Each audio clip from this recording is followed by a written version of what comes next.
Thank you for joining us for ACAP Community joint presentation amongst our 5 chapters.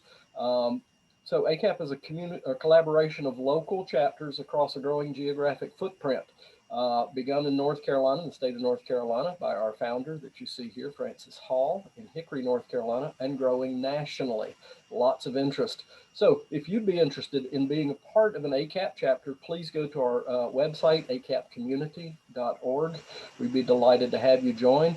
Just hit the website, click on the following links, local chapter to see if you're near one of the 4 North Carolina chapters or the Pennsylvania chapter, and then click on Learn More and contact us. We'll add your name if you like. All we ask is your email, your name and email, and if you'd like to share anything else, a brief message, but we'll put you on a secured invitation list, so you'll get monthly invitations to these broadcasts. We don't share your information. We respect your privacy. I'd also like to thank our sponsors. You saw in the slides that were just preceding this. Good information is global, but caring is local. And so we very much appreciate our local sponsors at each chapter at every level. There's several levels of sponsorship. You can talk to us about that after if you'd like to know more. But we are very grateful for the sponsorship support. They are what make these chapters largely possible, in addition to our expert speakers. So we'd like to give them a great thanks. And if you have the opportunity sometime later to thank our sponsors, we would appreciate you doing that either via email or live. So our topic tonight is, and it's been 6 months since I've done one of these, so let me look at my host notes. Oh yes, if you want to chat, ask questions, please. A couple of you have already. There's a chat box down at the bottom. Just click on chat and put your question in. Allison, one of our moderators, panelists, is going to, Allison Gentle, wave Allison for us. She will be monitoring the chat and amalgamate the questions and save those to the end.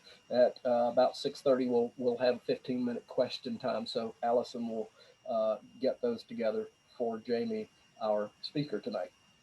Allison may jump in too as a co-host on the topic. So let's see, we have done that. I am recording, perfect. And so our speaker introduction, our topic is, as you saw in the invitations that made you join us tonight, what to expect when a loved one goes to the hospital.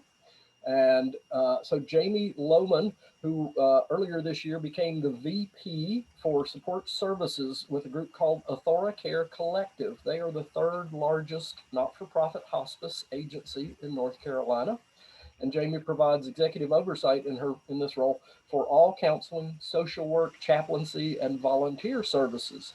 But one of the other reasons that we like to have her here tonight as our speaker is prior to joining AuthoraCare, Jaimee served as the manager of the case management department, so all the social workers and case managers that help patients navigate through the system for Novant Health, based out of in Winston-Salem, North Carolina. But she had leadership responsibility over 9 area medical centers, so very well versed. She presented professional work both at the North Carolina Association of the American Case Managers Association and the American Nursing Association. And during her time there, and this one makes my heart very happy, I don't know how I missed this, Jaimee, but I was delighted when I read it. She was awarded the Crystal J. Redding Award of Excellence. And if anybody out there knew Crystal, as I did, she was a friend, just that means the world. This is good people. So congratulations on that, Jaimee. I was delighted to learn that. She got her BSW several years back and then went and got her master's in healthcare administration from Pfeiffer University. And so when she's not at work, she enjoys reading, crafting, cooking, as well as spending time with her spouse and 3 children. Allison, who I referenced earlier, is with Novant as well, and she is one of the current supervisors for the case managers and social workers at Forsyth Hospital, and then she's got cohorts that work there with her, and some in Kernersville and Clemens Medical Center and Thomasville Medical Center. So they've had their fingers in all of those centers, and so we are just delighted to have them tonight. Remember, just put your questions in the chat box, and I think I covered everything. So, Jaimee, we're going to turn it over to you, and you've got screen sharing ability. Hi, everyone. Thank you so much for allowing me the time just to come and share a little bit. I had shared with Bob that ironically, I am actually here at my father's house in Lenore, which is very close to Francis and Hickory. He actually was discharged from the hospital and just walked through the door about an hour ago. So he had a planned surgery. It was kind of last minute, but planned. And so it was just so ironic that I am on the cusp of being the daughter, and some of the decision-making things that we're going to talk about has actually been in my most recent history as of yesterday and today. So I'm speaking from professional experience, but I can also speak from an adult child of an aging parent. So I'm going to share my screen. I have prepared a PowerPoint for tonight just to talk about what to expect when you do have a loved one go into the hospital. And I want to make sure with Bob, Bob, can everyone see the screen? Okay, great. So as you can tell, we're going to talk about hospitalizations and beyond. And I'm going to go through fairly quickly. Well, I probably should have tested. There we go.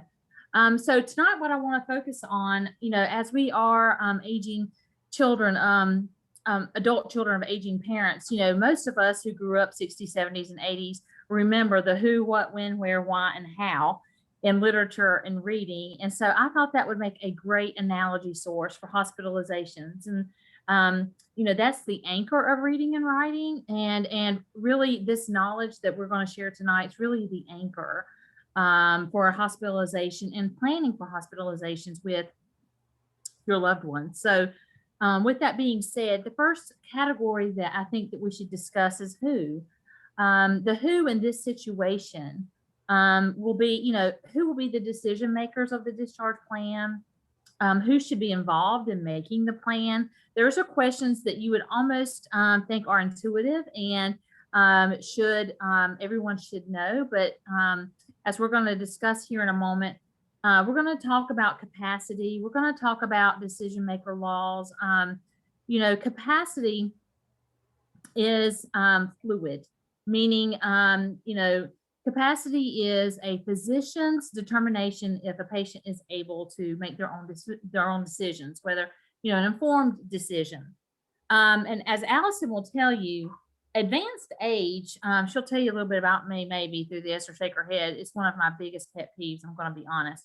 When we have someone who's older, 90s even, that just because they're an older adult doesn't mean they lack capacity to make decisions. And I had a really good story about this, and I don't mind to share it, but just case in point, we had a patient several years ago whose niece went to New York, the Bronx, and picked her aunt up for a visit. And this particular lady had lived in an assisted living for close to 15, 20 years. So that was her home, and she'd always lived in the Bronx. And so, she had been readmitted several times. On the 5th readmission, I became involved. The social worker called me, and it was the 5th admission in like 7 months, so it was a continual thing. Well, she and I got to talking, and just sometimes you will notice when your loved one goes to the hospitals, sometimes they will speak to other people in the room. They will speak to other family members to make decisions. I'm not saying that's right or wrong. However, this cousin or the aunt to the niece was the decision maker or the deemed decision maker. However, this patient had capacity. She did not need a deemed decision maker. So everyone was bypassing this patient, even though she was 94, I believe. And no one asked this patient, why are you in North Carolina? Why do you keep getting readmitted? Do you want to be here? I mean, she had never lived in North Carolina. It was a visit for a week or two that extended into a year and a half. So with that being said, I took the time to pull up a chair, sit down beside of her and speak. And I was, I asked her, what would you like? Your silver lining. And she just teared up and said, I want to go home. And I said, well, where is your home? And she said, I want to return back to the Bronx. And she named the facility. And I said, you know what? I conferred with the physician. I said, do you really feel like that she has got true capacity? She's got true decision-making skills. And he said, absolutely. And she asked us not to speak to her niece anymore. She wanted to be the decision maker, which should have happened all along.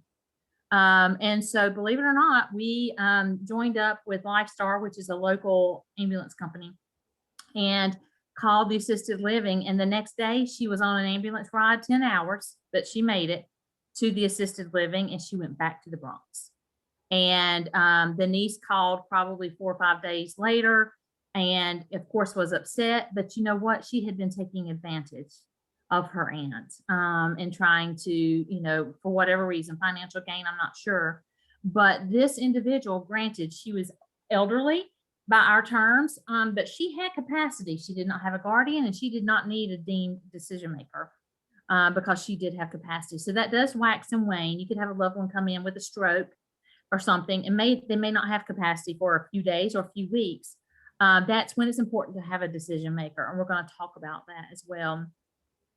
And in North Carolina, there are laws, one in particular that guides the decision-making process when you are lacking capacity. So I meant to put that in the PowerPoint, but just to hit the high notes of that, hospitals have to follow these guidelines if there's not anything in writing. So the laws that govern the decision-making information are in respect to when there's the absence of a healthcare power of attorney or power of attorney. But really, I'll quickly go through the order if you want to write it down. I don't know if there's anyone on here that may be going through this particular situation, but you know, the guardian, if the patient has a guardian, would be the first person, of course, that would be making decisions. And in North Carolina, the second level is the healthcare power of attorney. The third level would be a power of attorney if it specifically speaks of healthcare decision making. Spouse, ironically, is fourth in line if you don't have any of the other things before that.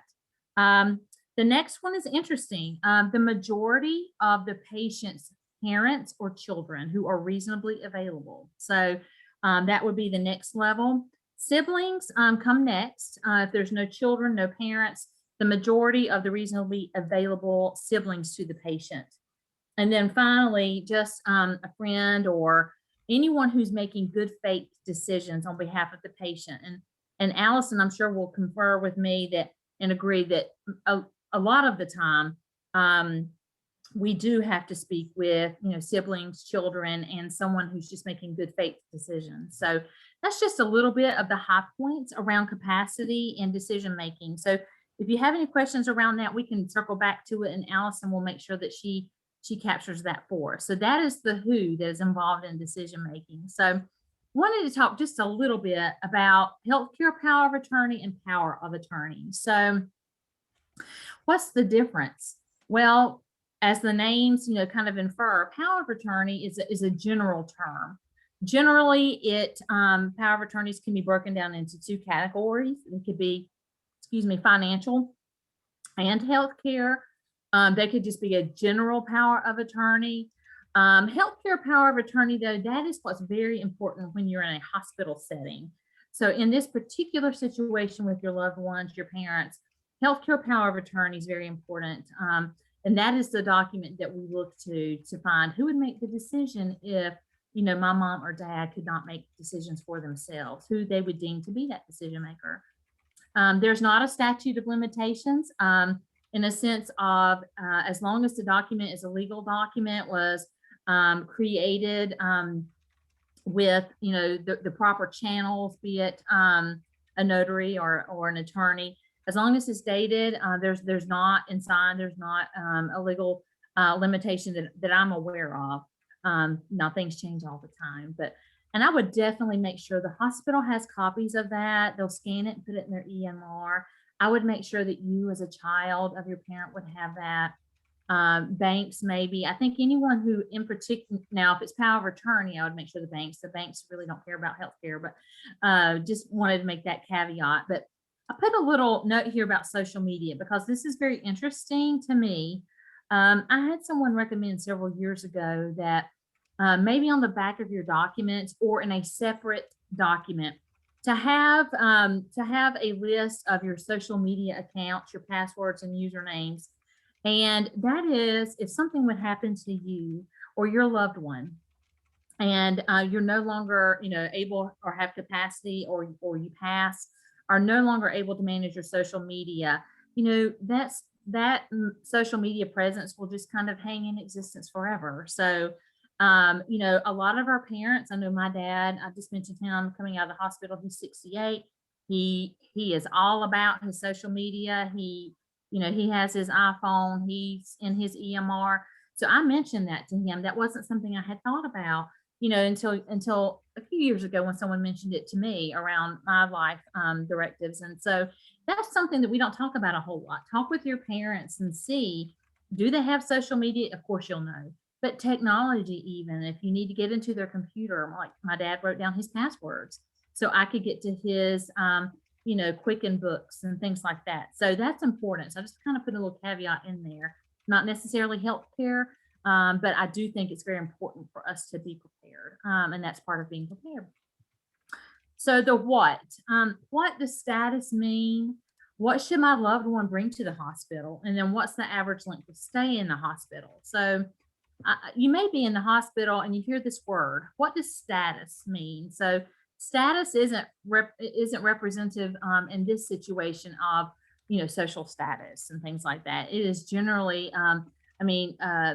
it's a term from Medicare that will be a general designation for your loved one's stay. The two main designations are inpatient and observation. And the reason I have the emergency room is, a lot of times our loved ones may have an emergency and go to the emergency room. And Allison and I used to hear quite frequently, well, my mom or my dad was admitted. So if they're admitted, doesn't that mean that they are inpatient? Wouldn't that mean that their hospital cover, their stay is covered? And well, yes and no. So being admitted does not mean that Medicare is paying the entire bill. Being admitted just means you are given a room. You are given the okay that the nurses and the physicians are going to take care of your loved one. They might be observation. And that's why I have, if you notice at the bottom right-hand side of the screen, a Medicare outpatient observation notice. The shorthand for that is a MOON letter.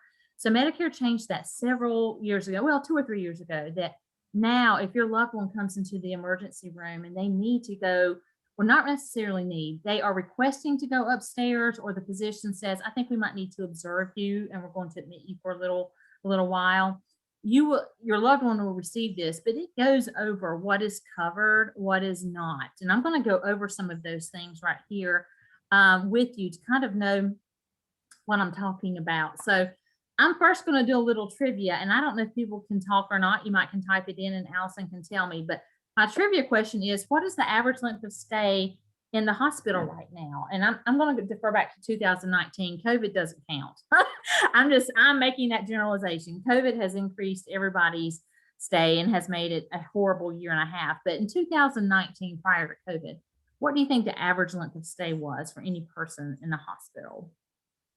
Now, I'll give it a second to see if Allison has anyone type in. And we're doing it webinar format, so attendees are not able to talk. But that's yes, please, right. That's all right. Go into the chat at the bottom of the screen, the little chat box. Click on that, and then we're click on at the bottom where it says "to" like a letter. All panelists and attendees, and you can type in your best guess. I will type in mine right now, so I will. Okay. 3 days, and you'll see mine pop up. Allison, I can't see them since I'm sharing. So what are some thoughts there, Allison?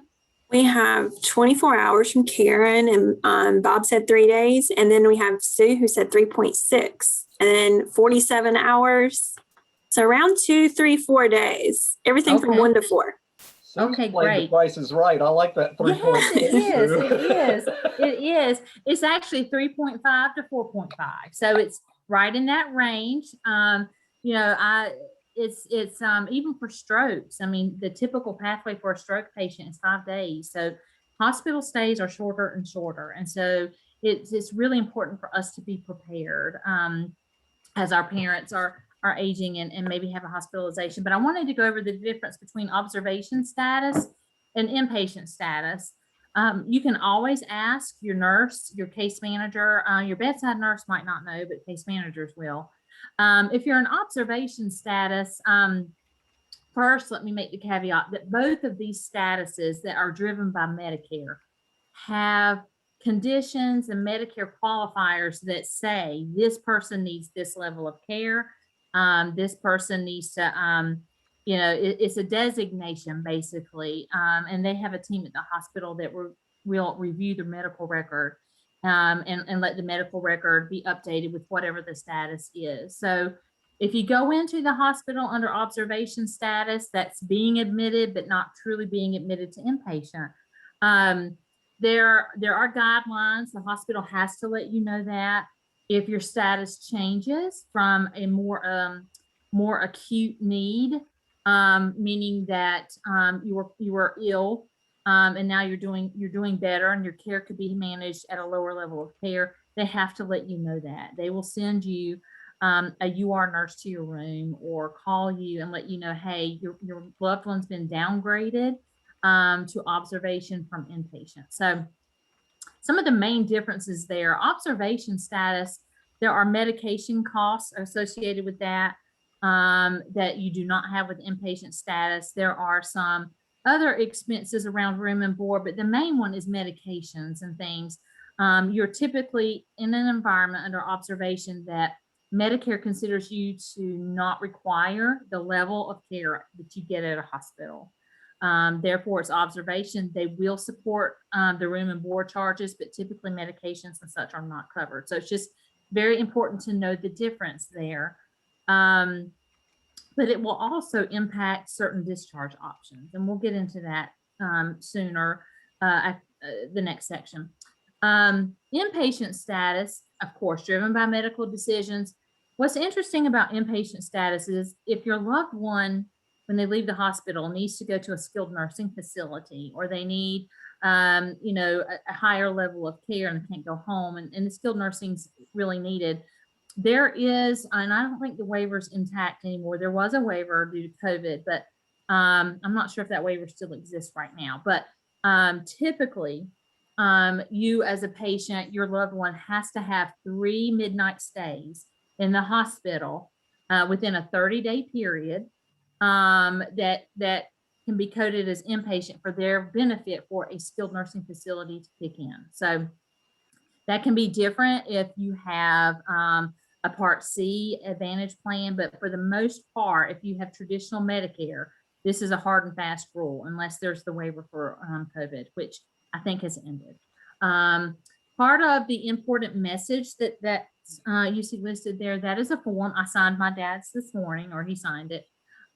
He knew I was waiting on that. But what that is it's a form that's delivered to your room, typically by case managers. They should go over your rights as a patient. If you do not feel like you're ready to go home, you have the right to appeal. So there are definite processes on that letter that gives you till midnight, the day of the discharge order. So if your physician writes the order at 8 a.m., you have until midnight to appeal. And you just call the number on the form, and that's when all discharge planning will stop.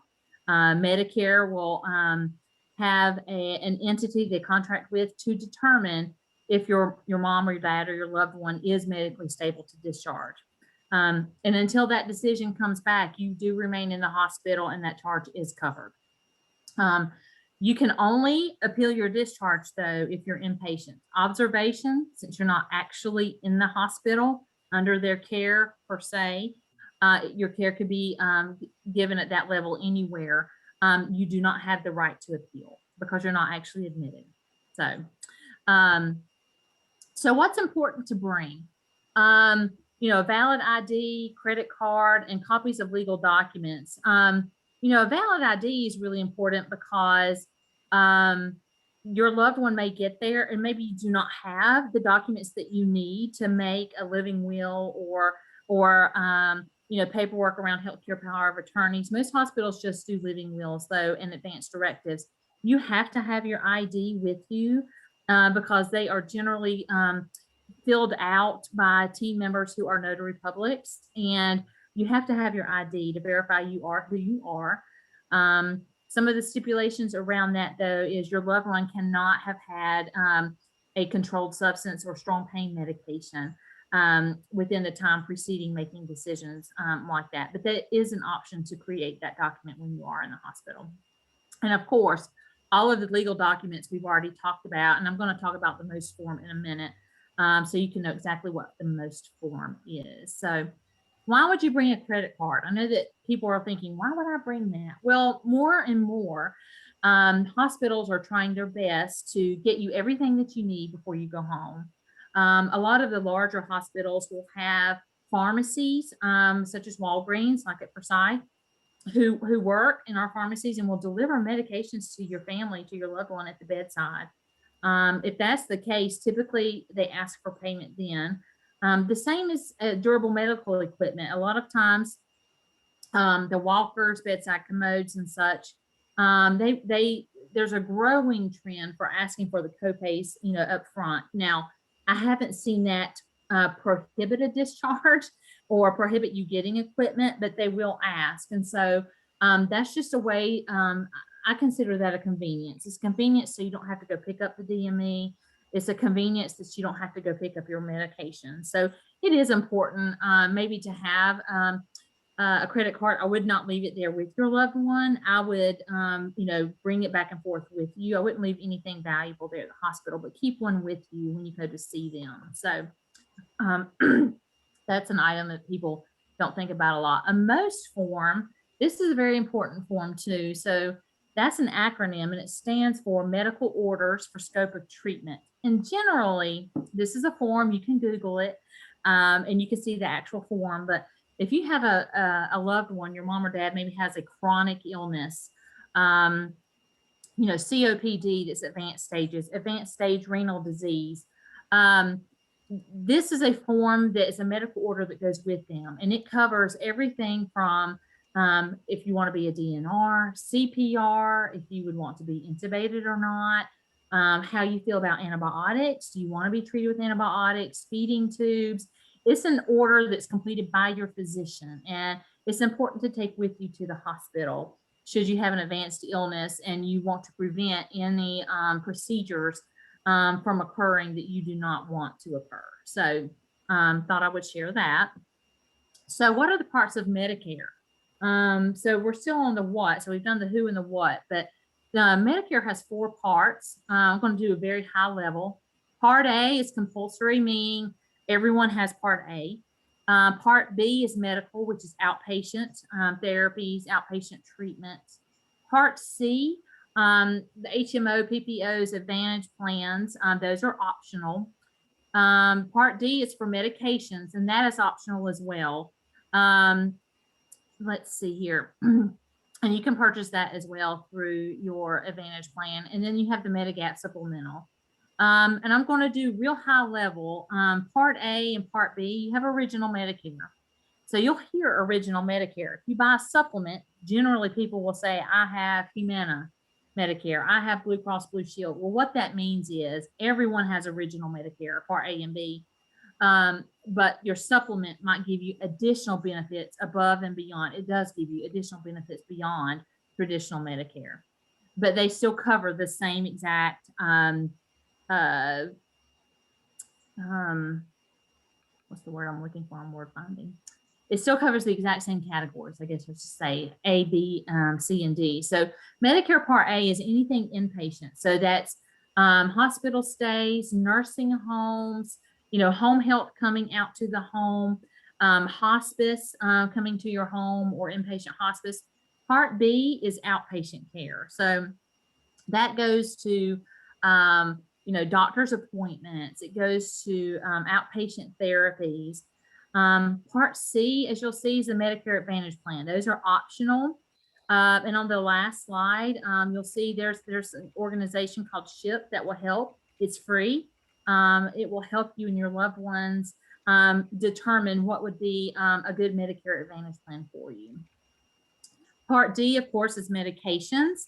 And again, you can have a Medicare Advantage plan that will, reduce your copays to, virtually nothing. My dad's is very, very low, but it depends on what you pay for. And it's always good maybe to look at the amount of medications that you're on, and if it makes sense to have extra support with prescriptions. So when will my loved one leave the hospital? So we're at the who, what, and now we're at the when. So medical stability and appeal. So how do we know when our loved one's ready to be discharged? Well, we have the providers, and then we have the provider opinion. So everything's driven by the doctor, the provider.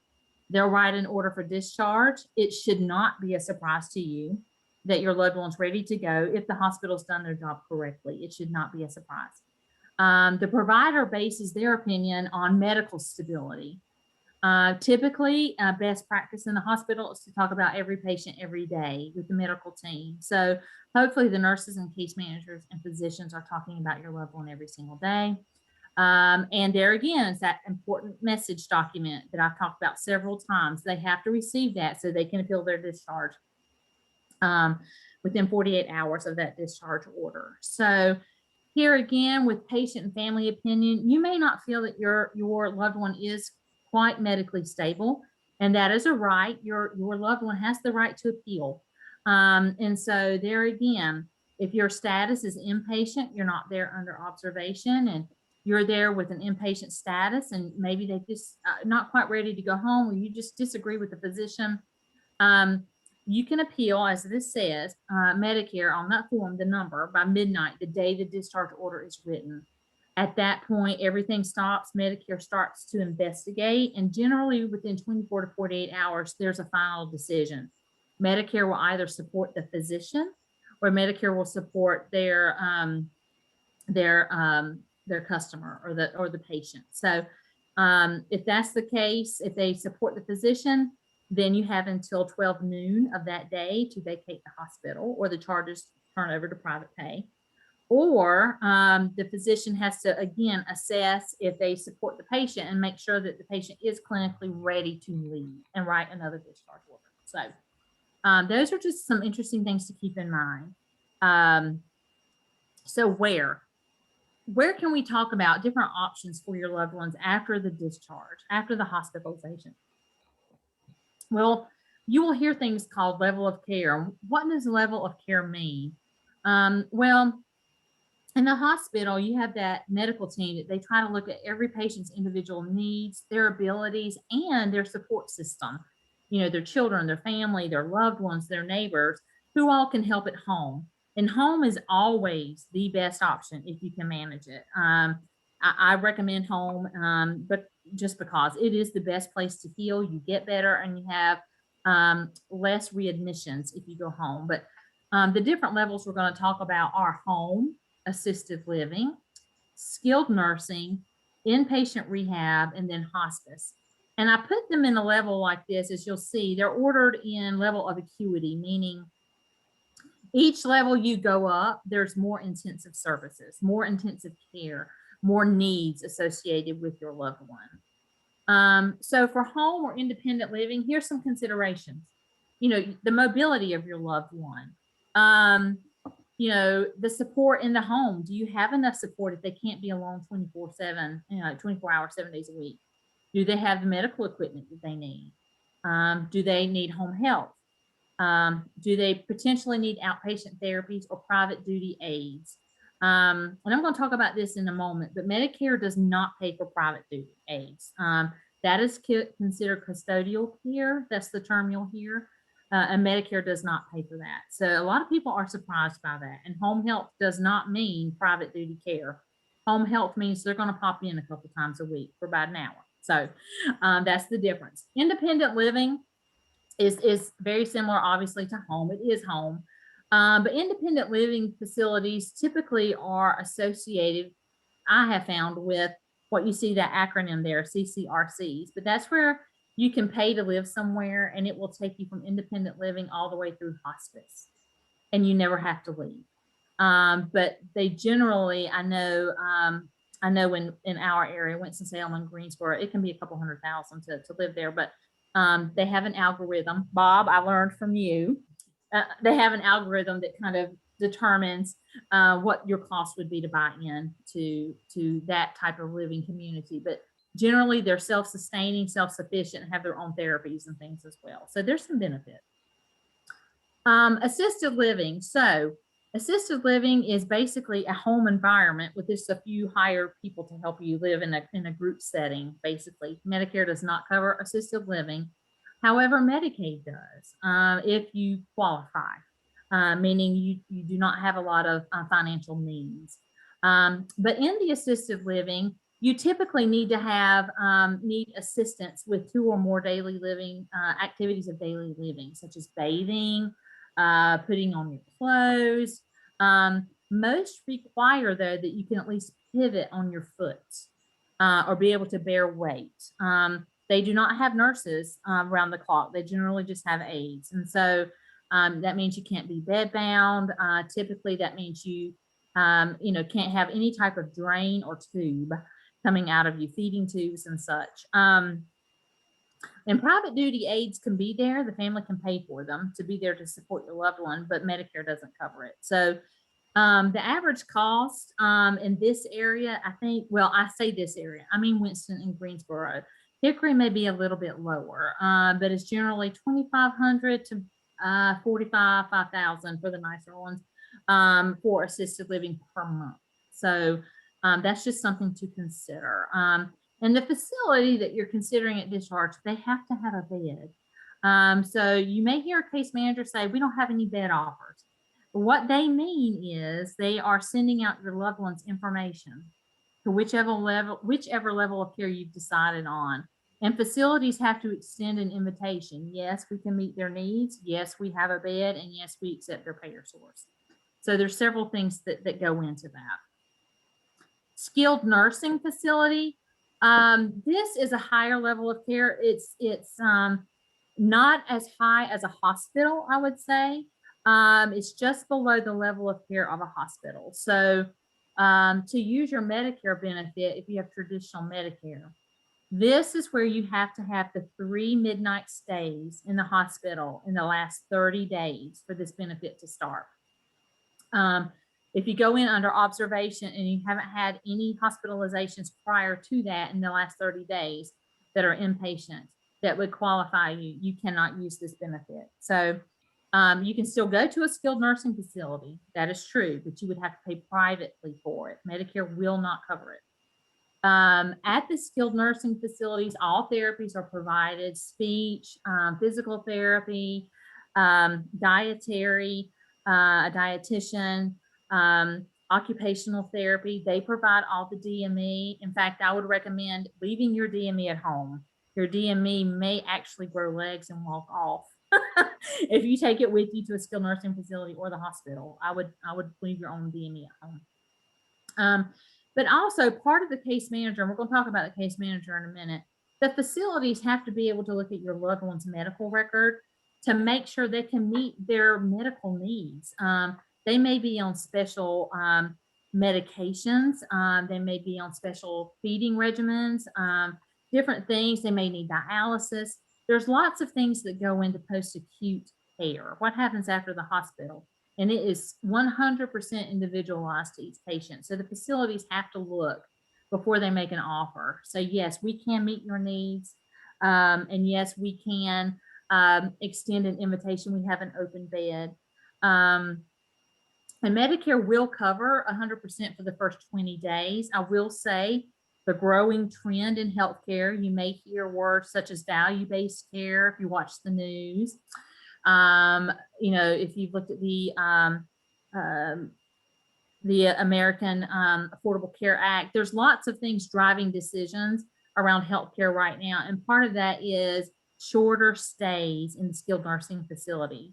The average rate they shoot, the average time frame they shoot for right now, and Allison might say, don't share that, but the average time that they shoot for is 10 to 12 days. Hospitals, and other medical entities want you to receive higher quality and less quantity, if that makes sense. So more therapy, more intense therapy, more intense services that allow you to go home faster. which I am a proponent of. I think that's wonderful. I think that we should be at home. Most people want to be at home. But if you're using it kind of as a respite for yourself, as a family or a loved one, then I would say you probably need to start planning, or you're probably a little bit late to the team or a little bit late to the planning. If you need your loved one to stay there the full 20 days just so you can have a respite, you probably need a plan outside of the hospital, how to support your loved one a little bit better. So Medicaid covers room and board at a skilled nursing facility, should you need it, if you meet those qualifications. And the general price, if you want to pay privately, you can always pay privately. Of course, that's when credit card, they might would ask for it. But the general range in the Winston and Greensboro area is $5,000 to $8,000 a month, and maybe a little bit less or a little bit more, just depending on your area. Inpatient rehab. So this is interesting. This generally, a lot of times, stroke patients go to inpatient rehabs. These are facilities that have physicians on hand 24/7, basically. They can manage feeding tubes, they can manage complex medical needs. But here's the caveat to this.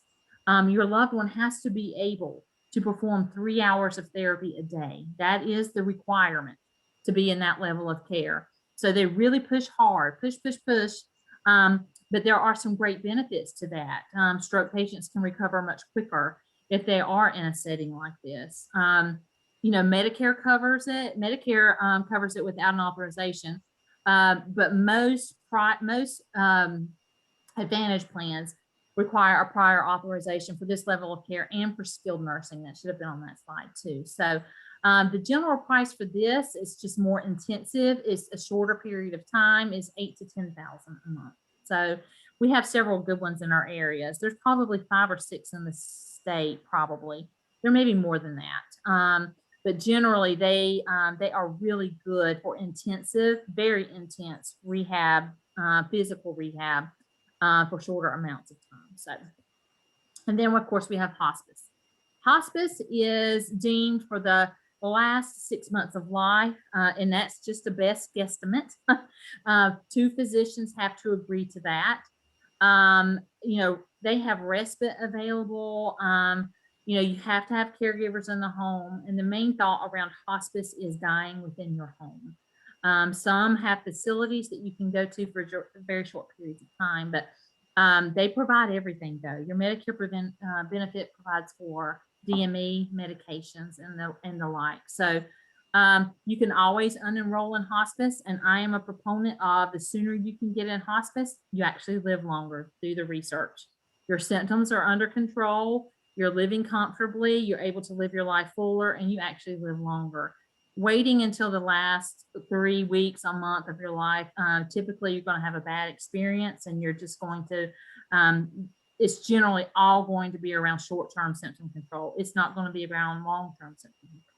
So that's something to think about. So the why do we make these recommendations? Why do we need to make a discharge plan? Who is involved? First of all, the patient's definitely, primary, or the decision maker, the physician, the case manager, therapies, nursing, caregivers. If you have a separate caregiver in the home, but they know the patient very well, they would be a great resource. Any support system that you feel like that would help your loved one in the home have a successful discharge, that is who needs to be involved. Anyone that can help us prevent a readmission for your loved one. So why do we make a plan? Well, just as anything, we make a plan so that we don't have incidents that occur that we haven't planned for. So it would, it helps to prevent a readmission. It helps to prevent injuries in an unsafe environment. You may not even realize your loved one may have some areas in their home that aren't safe. It empowers the family and the patient to feel in control of their own healthcare plan. You can make a plan A, B, C, and D, and I recommend doing that. That enables you to feel empowered, and it helps you prepare for a smooth transition. You can make up some of these plans yourself, even prior to a hospitalization, so you know what you will do in the event mom or dad, Aunt Susie, has a massive stroke. What are you going to do? And I would recommend doing that. And it sets you up for success. So how do we make the plan? Well, in the hospital, all the therapists, physical therapy, occupational therapy, if they are indicated and have orders, they will evaluate your loved one. They will make an assessment and they will give recommendations. The same thing with the medical provider, the MD will, look at the recommendations of care for leaving the hospital, and depending on, the recommendations, how mobile they are. How do they need a walker? Do they need a cane? Do they need a bedside commode, Hoyer lifts? All of those things are noted in the medical record, and hopefully during a rounding experience. And the case managers are the gatekeepers. The case managers are the ones who are paid, that's a social worker or an RN, to pull everything together for you and to meet with you and to determine the plan with you and your family for your loved one. And so just how do you get the options?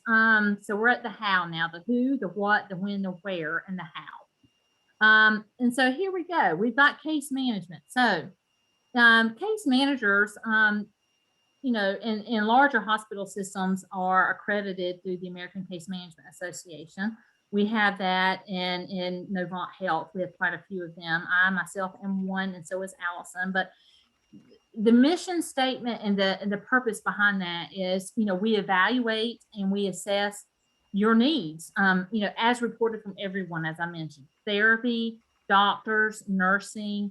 We try to balance all of those recommendations together, looking at the specific coverage that you have, the financial considerations and the financial availability, liquid assets, ability to pay, your support systems, families, neighbors, loved ones, and pull all of this together to create, a recommendation as to what we would recommend when you leave. And that is to be wise financial stewards.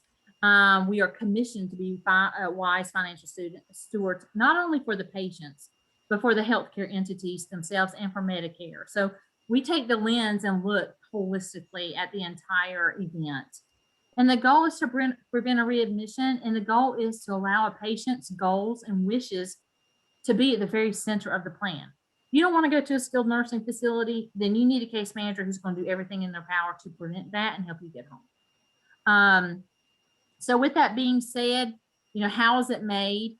Hopefully, like I said, hopefully discharge planning will start on the day of admission.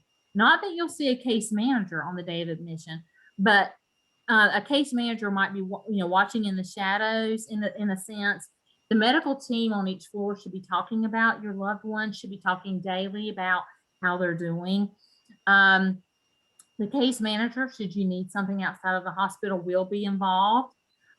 Case managers are your advocates. So if you have a particular special skilled nursing facility you would really like to go to, that you have looked at quality ratings, they're your advocates. They are the ones that are contacting these facilities and these agencies on your behalf while your loved one's in the hospital to set up these specific plans. So we also seek out resources. Case managers can provide resources such as Meals on Wheels or different community in-home aid services such as Bob's company. There's lots of companies that do private duty. There are also needs around dialysis and wound care. So just think of your hospitalization as an orchestra, and the case manager is kind of the conductor. They're kind of keeping everything running smoothly. And a really good case manager would allow your family and your loved one to have a really smooth transition and have very little disruptions in that. So, with that being said, I hope that we're good on time, but we may have time for some questions. But here's some resources, and I am okay if Bob and Francis, if you want to share the PowerPoint with others who are listening or other chapters, you are more than welcome to do so.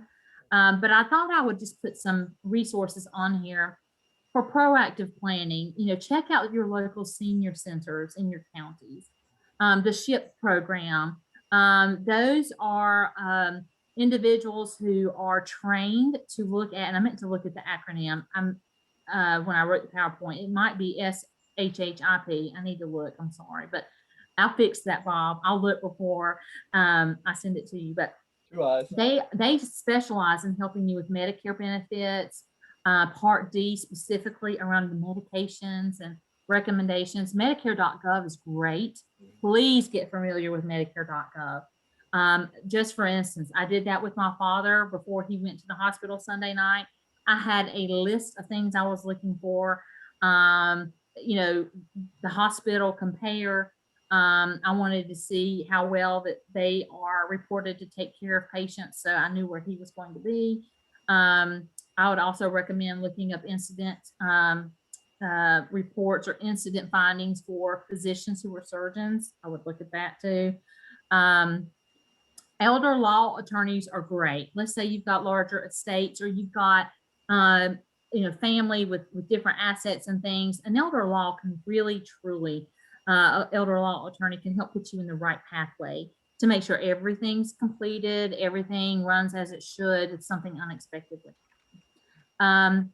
If your loved one goes to a skilled nursing facility or an assisted living facility, we have North Carolina Ombudsman, and they are the advocate for patients when they are in a facility. They represent the patient's behalf if there's complaints of mistreatment or anything around the stay that maybe the facilities have some opportunities to improve. And of course, guardianship. Oh, and I meant to, Bob, before I send this out, there's a program at Chapel Hill that will help adult children learn a little bit around guardianship and how to avoid guardianship, how to plan to avoid it. So with that being said, I'm going to close and I'm going to turn that over, and we'll stop sharing and turn it over to Allison or to others who may have questions. So, and I'll try to answer those as much as possible. I know Francis had mentioned in the chat, everyone, that just a reminder, the MOST form that Jaimee mentioned, you do have to go to a physician office to get that done. And Francis was recently told too, it has to be done annually. So that is something to keep in mind. So just a reminder. Okay. Let's see. Oh, yes. Thank you, Francis. Francis had a good, yes. Increased dementia symptoms whenever you're in the hospital. So your loved one may experience an increase in sundowning, meaning in the evening time, really any time, but evening time, may not recognize their surroundings, especially if they've got dementia. You know, UTIs, hospital stays, there's lots of things that can impact their normal is disrupted, and their normal disruption can create maybe some symptoms you don't see. Yes, and dementia with anesthesia. We had that actually from personal experience. I had that yesterday. Ironically, interestingly, my dad was forgetting to breathe. So every couple minutes, literally, I was watching that saying, you need to, he was just so relaxed, and you know, and I was just having to nudge him, you need to breathe, you need to breathe, you need to breathe.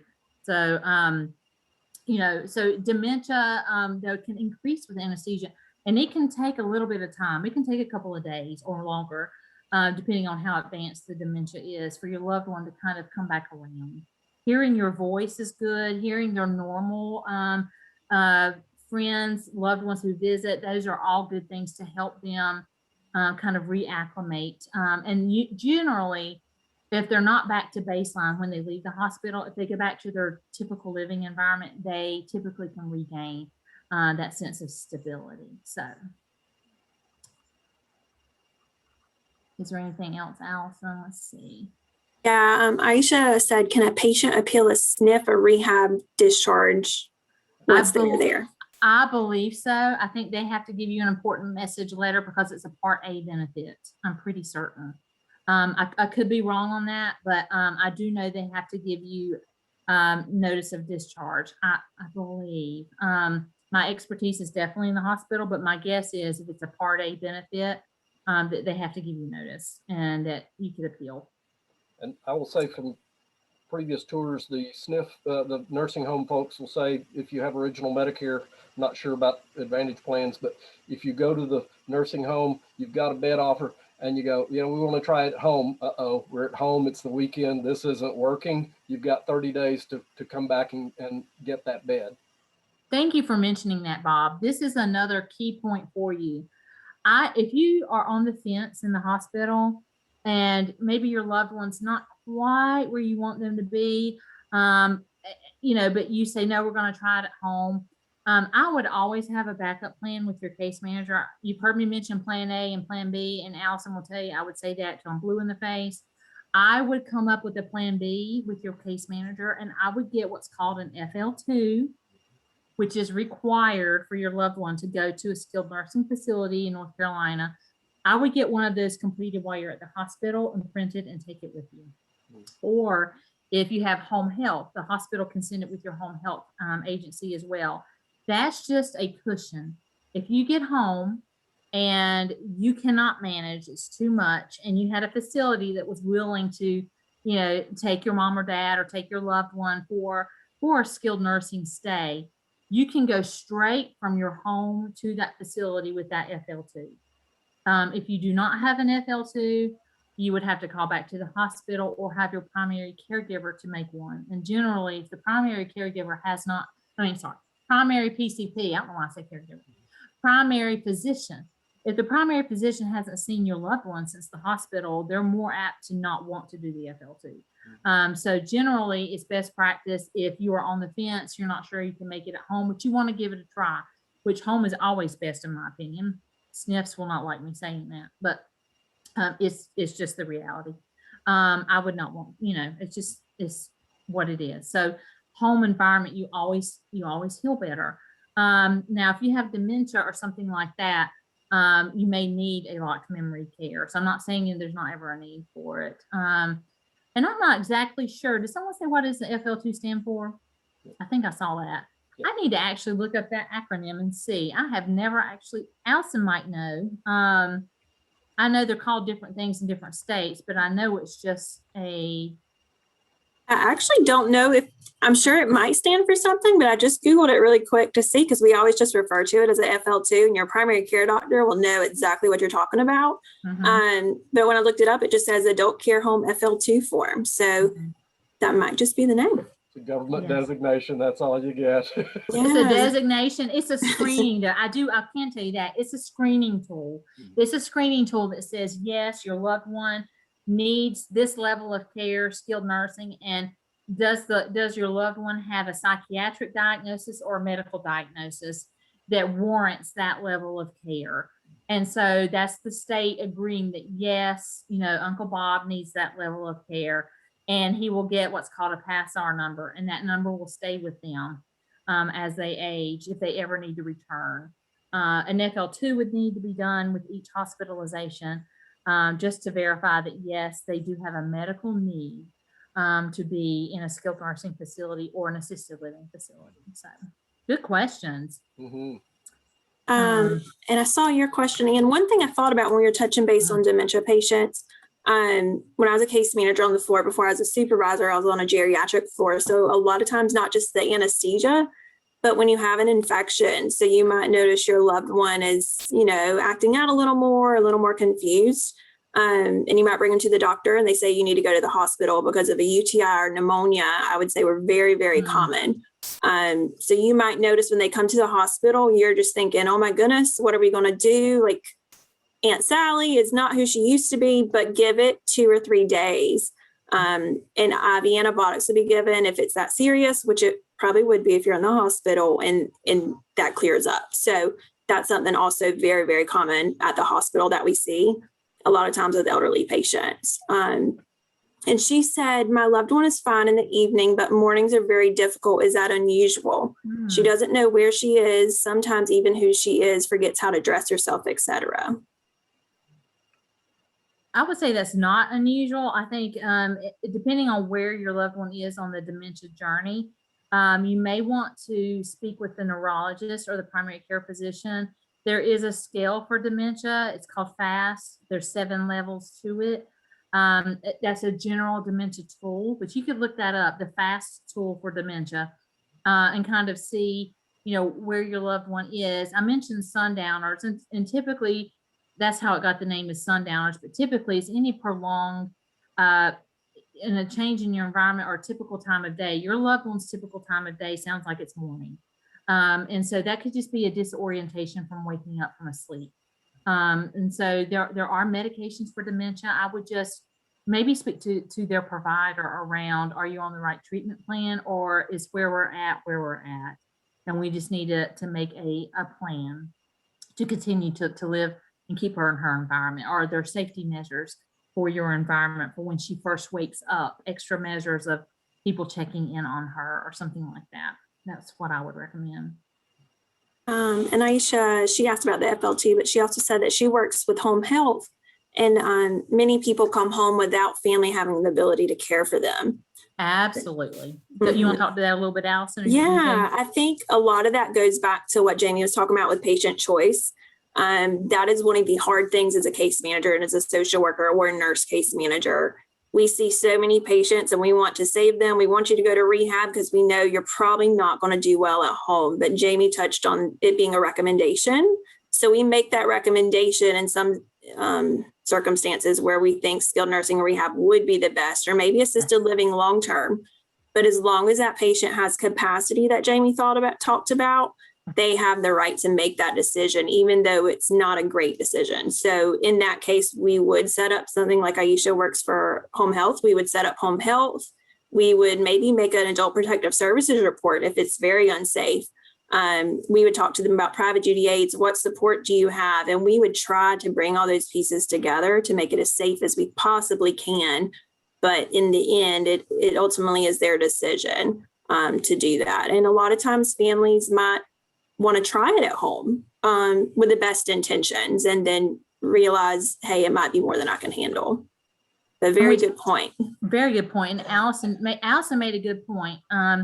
She will tell you, I've had to say this too, to physicians, and I've got an ironic story about a Coca-Cola in a heart surgery in just a moment. I'll share that story, but patients have the right, if they have capacity. We as individuals, not just patients, myself, I have the right to make bad decisions.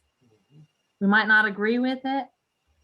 And it's the biggest pet peeve. You might have parents that are very stubborn. I mentioned my husband should have been on here. I hadn't looked. I told him to join because he needs to learn some of this. When you've got, especially maybe, stubborn might not be a good, if you have especially passionate parents, that might be a good way. They are passionate. They are passionate about going home, and, they're passionate and digging their heels in.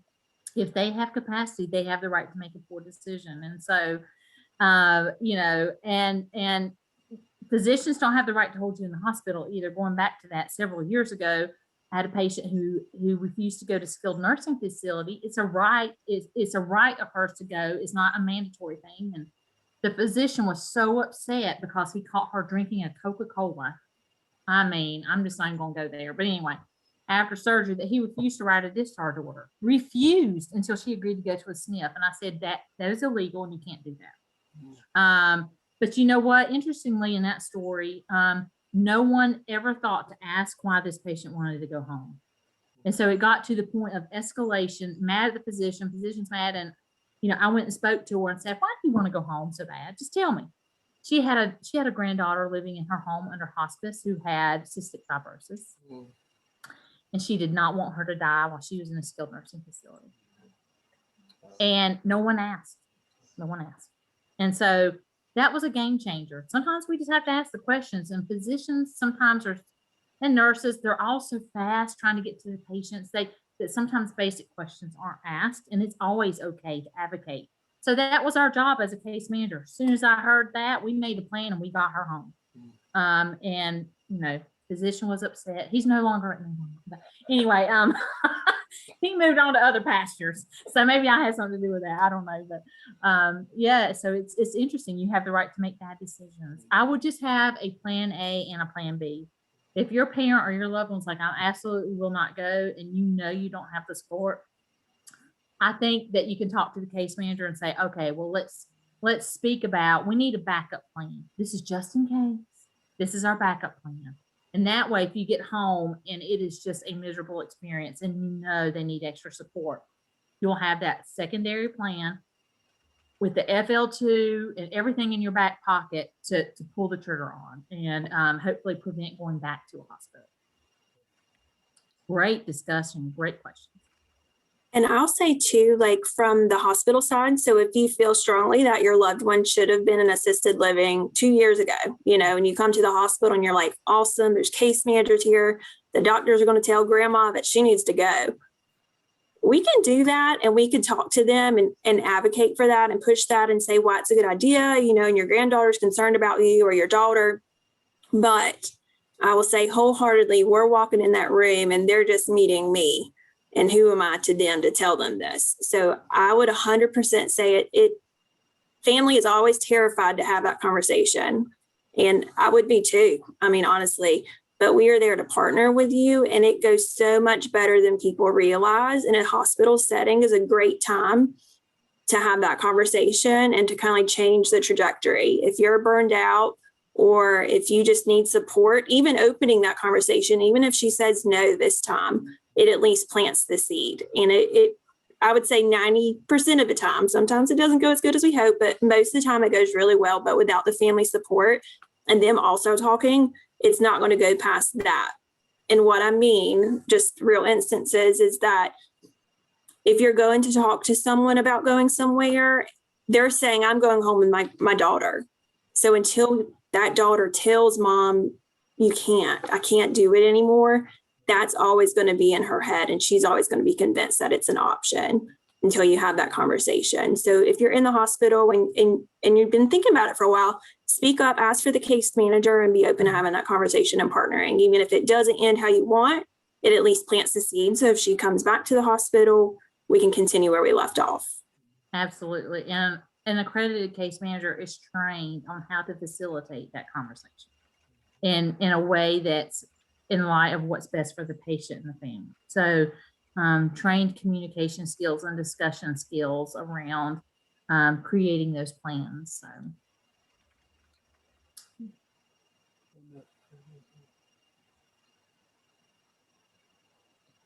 See the latest question? Yeah, I can speak to that. So Francis said, what about the families having a conversation first with a case manager outside earshot of the loved one? So it's always a delicate task. So sometimes we walk into the room and the daughter catches our eye and is like, you know, doing the head like this, like meet me outside, you know.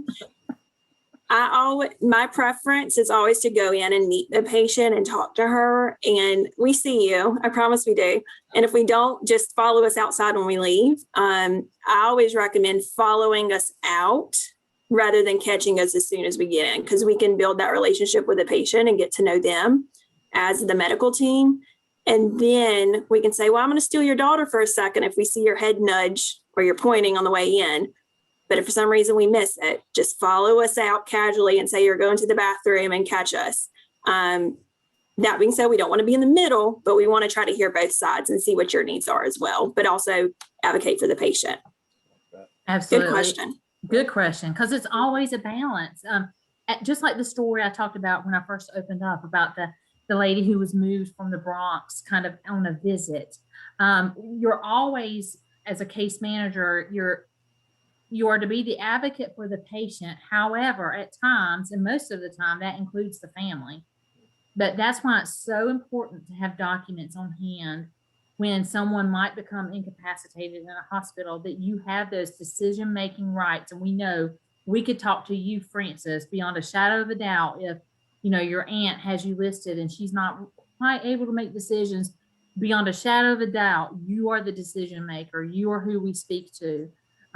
You know, but if the patient has capacity making skills, you know, we can talk to the family and kind of get some background and things outside of them. But ethically, is it ethical to leave the patient out of the conversation if they have capacity?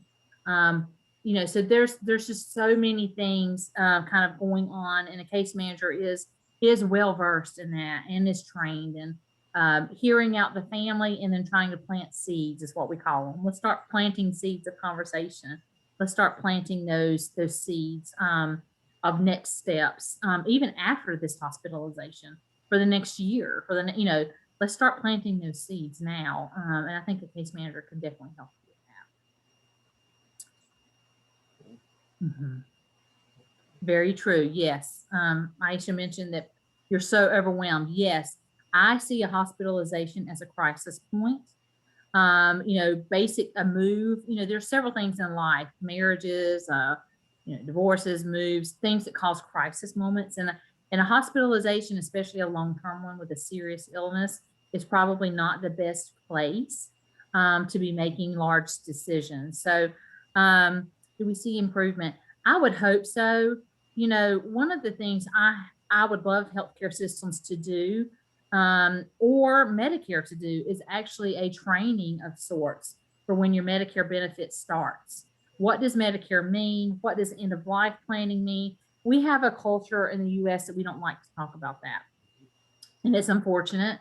It feels uncomfortable. You don't want to talk about money and support and things like that. However, if you want your loved one to age in place and age at home, it's going to take assets. It's going to take planning. And so I would love it. If you want to sign up for Medicare, before you get that first check, you have to go through a class. Mhm. That's not the American way, and I don't think it'll ever happen. But it is a government supported program, so they can make it be whatever they want. But I agree. There needs to be something, even in a hospital, if you have a hospitalization or community classes or something. I do think that's why I was so excited to see this, Francis. This is an organization, with aging children. It's a whole new world. I mean, it really is. And people are living longer. And so that means as children, we're older, our parents are older, and we're all, older people trying to make decisions and care for one another. And your loved one might be 95 years old, and you're 70. So I mean, it's definitely, so be thinking there may be space at some point in time for legislation or something. I could see it coming. The Affordable Care Act has a lot of things that are intended for value-based care. I'm really kind of surprised an element around Medicare education or end of life planning or advanced directives. Anything like that was not written in. It would be surprising if in the next 5 to 10 years we saw something. I just don't know what that might be. So you guys are great questions. Yeah. May I jump in? Can they hear me? Yeah. Okay. I had just written that exactly, Jimmy, exactly what you're talking about is a lot of what we are doing at ACAP. And whether that is programs or podcasts, these are the kinds of things that you can access, that people can access, particularly right now, the podcasts and some of the programs. You can access 24 hours a day, 365 days a year. So go to our website. I mean, I know this is putting a plug for ACAP, but truly, these are the kinds of things that we continually bump into as we are caring for an older loved one. Yeah. And we've got a lot of that out there. And to tag on to that, so ACAP, looks for expert vetted speakers. Obviously, great comments. I don't know if you saw the comments, Jaimee, just such a great presentation, succinctly done. So kudos, no surprise. Thank you for doing that, and Allison. But some of the other podcasts and videos that we have on the website, elder law attorneys talking about those documents, hospice folks, specialists in hospice care, very well vetted and expert, doing a deeper dig on how to do that preparation for that phase. There are ship talks from expert ship counselors. Jaimee, like you said, kind of hit the highlights, but there's a deeper dig on Welcome to Medicare 101 and what is the right plan for me and how do I make that decision. So all of that's available on our website. Please avail yourselves of those. Yep. And to somebody's question, yeah. So Jaimee, thank you for giving us permission. This is being recorded. Erin, many thanks to Erin Rice on the ACAP board. She's our tech guru. She's going to transform this onto one of our next video and perhaps podcast, but certainly video on the ACAPcommunity.org website. So we very much encourage you to go to that. And YouTube. ACAP Yes. has a YouTube channel. So if you go to YouTube and put in ACAP, I think it's ACAP Community on there because there are other ACAPs. Yep. But if you go to YouTube and put in ACAP Community, Right now we have 9. This will be number 10 program that is videoed and on there. We have about 40 podcasts, and you can find podcasts on our websites, www.acapcommunity.org, or the chapter website, or any platforms where you get download podcasts. You'll find this ACAP community or Yep. caregiver community. I think if you see if you type in ACAP and get missile guidance systems or insurance plans or something, type in adult children of aging parents. That phrase That'll work too. get you closer to us. So Absolutely. one more. Thank you, Aisha. Our time is up. Thank you so much, Jaimee and Allison and Francis, for your contribution. That's been great. Gosh, we really appreciate it. For our guests, we thank you for coming. We really appreciate you guys getting involved in the chats.